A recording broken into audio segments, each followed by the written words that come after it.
ఆమె ఒక మహిళా ఫైర్ బ్రాండ్, వైసీపీ నాయకురాలు, మంత్రి కూడా. అయినా కానీ ఆమెకి ఈసారి టికెట్ దక్కే అవకాశాలు లేవు అంటూ కొన్ని వెబ్సైట్లు రాతలు రాస్తున్నాయి.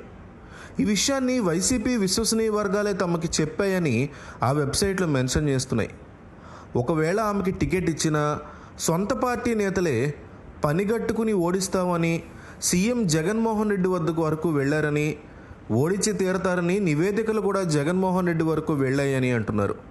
దీంతో ఆమెకి టికెట్ ఇవ్వకుండా మరో రకంగా పార్టీ కోసం ఉపయోగించుకోవాలని నిర్ణయం తీసుకున్నట్టుగా తెలుస్తోంది. వైసీపీకి ఇప్పుడు ప్రచారం చేసే టీం లేదు.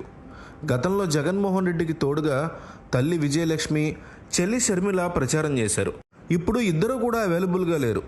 దీంతో సదరు ఫైర్ బ్రాండ్ మంత్రిని స్టార్ క్యాంపెయినర్గా ఉపయోగించుకోవాలని ముఖ్యమంత్రి వైఎస్ జగన్మోహన్ రెడ్డి నిర్ణయం తీసుకున్నట్టుగా తెలుస్తోంది. సినీ సెలబ్రిటీ కూడా కావడంతో ఎన్నికల ప్రచారంలో పార్టీకి కలిసి వస్తుందని సీఎం భావన. ప్రత్యర్థుల మీద ఆమె పంచులతో విరుచుకుపడుతూ ఉంటారు. ఎప్పుడు ఆకట్టుకునే ప్రసంగం, సినీ నేపథ్యం వెరసి స్టార్ క్యాంపెయినర్గా పనికొస్తారని వైసీపీ ఆలోచిస్తున్నట్టు తెలుస్తోంది. రాయలసీమ నుంచి ప్రాతినిధ్యం వహిస్తున్నటువంటి సదరు మహిళా మంత్రికి సొంత పార్టీలోనే విపరీతమైన శత్రువులు ఉన్నారు. ఆ శత్రువులు ఇప్పుడు పెరుగుతూ వస్తున్నారు. నియోజకవర్గంలో కూడా ఊపిరి పీల్చుకోలేనంతగా ఆమెకి సొంత పార్టీలోనే పెద్ద అయిన వ్యతిరేకులకి పెంచి పోషిస్తున్నారనే చర్చ నడుస్తోంది.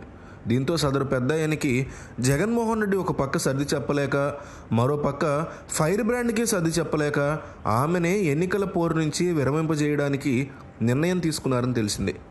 మళ్ళీ ప్రభుత్వం కనుక వస్తే ఎమ్మెల్సీ, మంత్రి పదవులు ఇస్తామనే హామీతో టికెట్ని నిరాకరించడానికి ప్లాన్ చేశారని వైసీపీలో చర్చ నడుస్తోంది. వైసీపీలో పెద్ద ఎత్తున జగన్మోహన్ రెడ్డి ప్రక్షాళన చేపట్టిన సంగతి తెలిసిందే. గెలిపే ప్రామాణికంగా జగన్ అభ్యర్థుల ఎంపిక చేపట్టారు. ఈ క్రమంలో సదరు ఫైర్ బ్రాండ్కి గెలుపు అవకాశాలు లేవని గ్రహించి ప్రత్యామ్నాయాలు చేపట్టారు. రానున్న ఎన్నికల్లో ఈ ఫైర్ బ్రాండ్ పేరేమిటి, ఆమెకి టికెట్ ఎందుకు నిరాకరిస్తున్నారు, జగన్ గనక ఆమెకి టికెట్ నిరాకరిస్తే అది కరెక్ట్ పద్ధతేనా? మీ అభిప్రాయాన్ని కామెంట్లో చెప్పండి. ఈ ఆడియో విన్న తర్వాత ఆ వ్యక్తి ఎవరనేది మీరు గెస్ చేయగలిగితే కామెంట్లో రాయండి.